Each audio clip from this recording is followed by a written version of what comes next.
So yan mga guys, mga ka-Team Harvest, ito naman po ulit si Kuya Aaron. And today, ay papasyal ko kayo sa South Korea.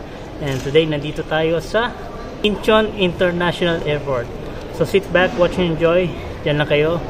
Mag-intro muna tayo. Let's go intro!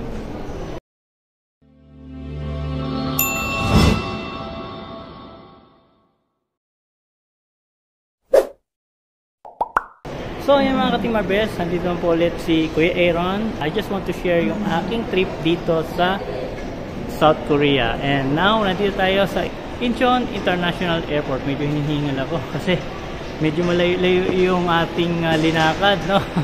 Okay, so ayan. I just want to share yung aking experience. Dahil first time ninyong kuya, pero di naman tayo first time sa pagta-travel, no? So just want to share sa inyo yung aking trip dito, and also for my memories, para pag tumanda ang Kuya Aaron nyo, at least makikita nyo pa rin ang aking ano. And anyway, ayan, so ang kailangan natin dito, kukunin natin yung ating SIM card para sa pag nag-travel tayo dito, sure yan, meron tayong internet. Okay, so yan, kunin natin dito. Well, anyway, dito kung makikita nyo mga guys, yan, lakad lang tayo.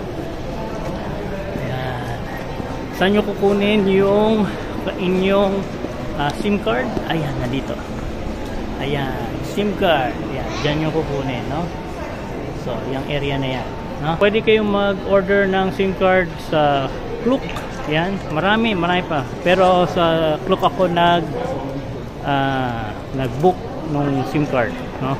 And I think it's 900 yung price niya, no? For the SIM card. Good na siya for 5 days kasi 5 days lang naman tayo dito. And kaya naman napuntahan yung kuya dito. Ayan. Siyempre may nag-sponsor sa atin, and I just want to thank yung ating sponsor. Okay? So, thank you very much. And so mamaya, sakay na ako ng bus and padiretso na yun dun sa accommodation. Yung Hotel The Botanic sa Chuanmyeongdong, no? Ang hirap i-pronounce eh. Yung ano wala naman, hinihingal talaga ako kasi ang layo talaga ng dinakaran namin, from the yung hallway to immigration palabas, no? Then kinuha ko yung aking luggage, then ayun, okay na. Ngayon kukunin ko naman yung aking SIM card para sa ating data. So para sa whole trip may internet at makakausap natin ang ating super loving wife na si Ate Bess. And makita tayo ni Pika. So ayun mga guys, kukunin na natin yung ating SIM at para makapunta na tayo sa ating bus papunta doon sa hotel. So ayun mga guys, pagdating nyo ng Incheon International Airport, diyan kayo lalabas. At paglabas nyo mga guys, makikita nyo kung magpapapalit kayo ng pera dyan, currency exchange, yan. Dito yung mga departures, nandun yung mga SIM, kung kukuha kayo ng SIM. Okay, diyan tayo kumuha. And mapansin nyo ito, yan, nakakuha na tayo ng SIM card. Meron na tayong data, makapag-internet na ang kuya nyo. Okay, mga EM dyan. And ayan, nandito yung bus, airport bus ticket. Yan, so going to the city. Yan, no? Medyo malog yung aking pasensya na. Ayan, no? Tingnan natin. Yung box ito nakikita first time sa paningin ko eh. Ayan. Okay. Airport. May Krispy Kreme. Yan, mga stores. Yan. Okay. So may tatanong lang ako doon sa information. Para tatanong natin kung saan tayo pwede mag-top up nung ating T-Money. And ayan, may mga bus oh.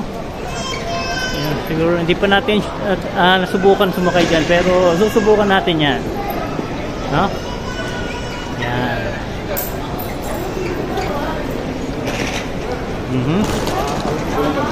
And tatanong lang ako. Yan. So ngayon guys, pabalik na ako at baka maligaw na tayo. So alam ko na kung saan daw magta-top up ng T-Money. Meron daw dito sa may convenience store doon. So mamaya susubukan natin. Pero sa city na ako magsa-top up. Tatanong na lang tayo sa reception. And sige, punta na ako dun sa bus. Baka may one. So yan mga guys, sa mga gustong mag-top up ng T-Money dito sa airport, ayan, pwede kayong pumunta dito sa Nice to See You. Ayan, katabi lang ito ng donuts and coffee. And Christmas cream pala ito. Ayan. At nandun naman yung arrival. So malapit lang. Ayan, katabi lang siya. Nice to see you. Okay? And nice to see you sa inyong lahat, no? Punta na tayo ulit sa bus. So ayan mga guys, ganun lang kasimple. And pupunta lang kayo doon. Nice to see you. At pwede niya kayong mag-top up. Parang sa Singapore yung EasyLink. And katulad din sa Hong Kong yung Octopus Card. Yun. Pwede kayong mag-top up. How much? Hindi ko lang alam kung ano yung minimum, pero nag-top up ako ng amount mga 10,000. Pwede na yun. I think pwede na siyang pang roaming around. Pwedeng sa train and pwede rin siya sa bus. So ayan mga guys, katatapos ko lang kumain. Ang dinner ko is beef stew, no? Sarap. Parang nilagang baka. Pero ano siya, parang galing ribs, no? And nandito ako sa labas. Medyo malamig. Nasa 8 degrees. Hi, sir. Hello. Ayan. Medyo malamig-lamig ng konti. Hello. Hello. Hi. Nice to meet you. Ayan. May mga shop. Ayan, may mga shop. Ang dami pa bukas, no? It's mga alas 9 na eh. Pero marami pa rin bukas. At yun yung bus namin. Ayun, yan yung bus. So after nito, lumabas na kasi para ma-feel ko lang parang yung feel na nandito sa South Korea, no? Para ka nasa BGC, oh. Ang linis.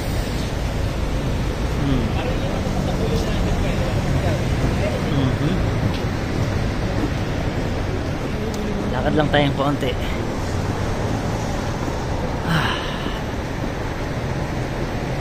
Yan, hindi lumalabas yung usok eh. Ayan, punta na tayo sa bus para makasakay na.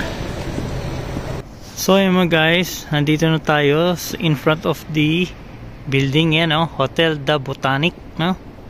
Sewon Myeongdong. And may mga puno dito. Ayan. Ayan. I think it's bagong construction itong building nito. Bago pa. So tinatayuan pa ng mga puno.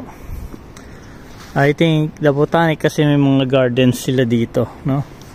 Ayan, no? Bagong tayo na puno. And ito yung building. Yan. And ito yung ating luggage. Na sinakyan ni Pickles. Punta natin.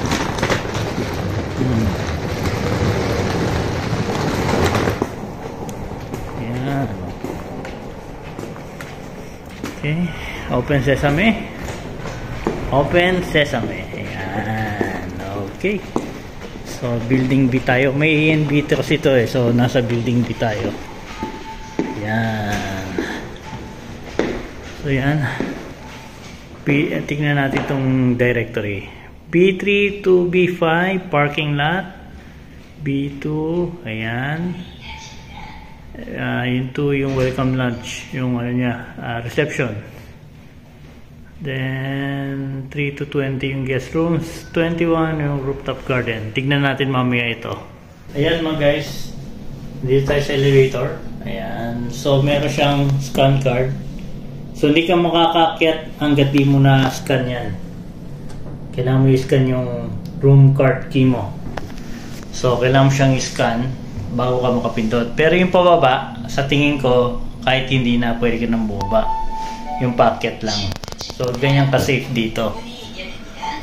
Ayan. Buksan yung pinto. Open sesame. Ayan. Tingnan mo. Ganda ng room. Ganda ng ano niya. Okay, check natin yung ibang. Yung tubig ko. Ang ganda ng place. Malinis na malinis. So clean, so good. Alam nyo na yan, so clean, so good. Tingnan natin yung kabila. Yan. Okay, ayan. So yung room natin, ano room natin dyan, ha? 1901. So 1901, nandun pala sa kabila yung ating room.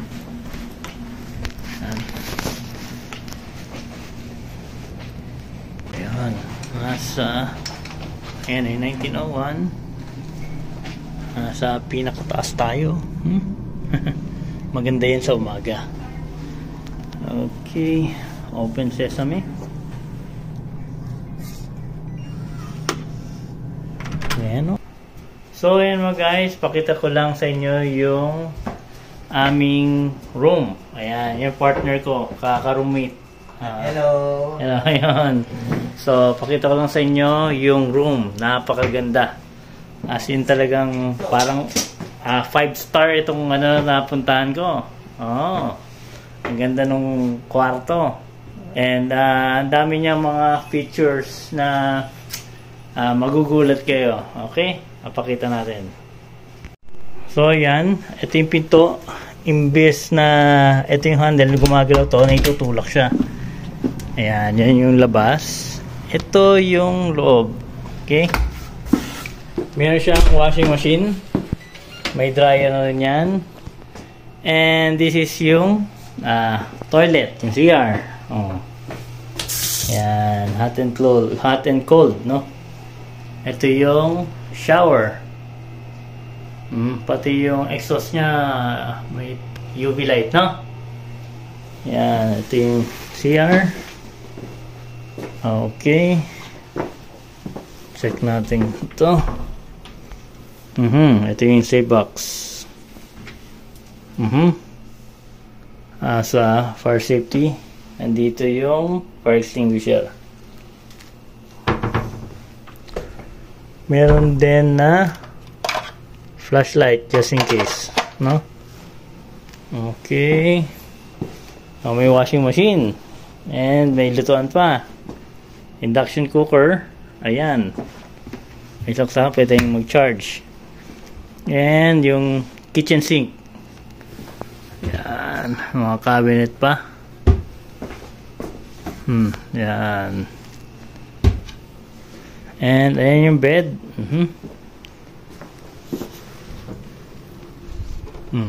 Yan o. Kala mo parang refrigerator, you know? Pero kung bubuksan mo siya, parang may sterilizer pa ito eh, no? Ayan. Good, good, good. Cabinets. Safe box. Lagayan ng luggage. Yan. Siyempre, kung ito yung kama, nasaan yung TV, di ba? Di ba, partner? Oo. Nasaan yung TV? Hulaan nyo kung nasaan. Nasaan? Tignan nyo, ha? Ito ata yan. Wow, tingnan mo, sliding door. Ayan, sliding door. Tada! Ayan yung TV. Di ba? Ayan yung TV. Nice. Talagang na-save yung space. Yung mga drawer, no? Ganda, ganda. Okay. At yung aircon, ayan. Katabi niya yung air purifier to. Okay, overlooking dahil 19th floor tayo. Ayan. Pakita natin yung 19th floor na yan. Ayan, yan. Sa umaga maganda yan. Pwede ata ito buksan. Oo. Pwede ba? Sa tingin ko pwede, oh. Ayan, oh. Uy, sakto. Uy, may terrace. Oh, terrace, di ba? Yan lang, binubuksan namin. Ayan. Oh, sakto, sakto. Sakto. Hindi mo na kailangan ng aircon eh, no? Oo. Di ba? Kahit buksan mo na lang yan eh. Wow, ayan. Yan yung overlooking. Oh, sa umaga, ganda nito. Medyo malikabok lang dito sa ano kasi yun nga. Yung baba, under construction pa eh. Yan, ang ganda. Okay. Yan. Kaya maganda dito. Kung pupunta kayo dito, nagstay ka dito sa South Korea, punta kayo Myeongdong, may re-recommend ko itong Hotel Da Botanic. Yan. So, bago yung building, so expected na maganda yung amenities nila. Dahil, kumbaga, konti pa lang ang gumagamit. Magkakatalo na lang yan regarding sa pag-maintenance nila. So, ayan mga guys, that's it for today. Magpapahinga na rin ako dahil marami tayong pupuntahan bukas na ipopost natin sa mga susunod na video natin. At kung nakarating kayo sa part na ito, pakilagay lang po sa comment section na I love South Korea. So, ayan mga guys, maraming salamat sa inyong lahat and see you on our next vlog. Bye-bye! 갑자기 내게 나타나준 너 난 아무 말도 할 수가 없었지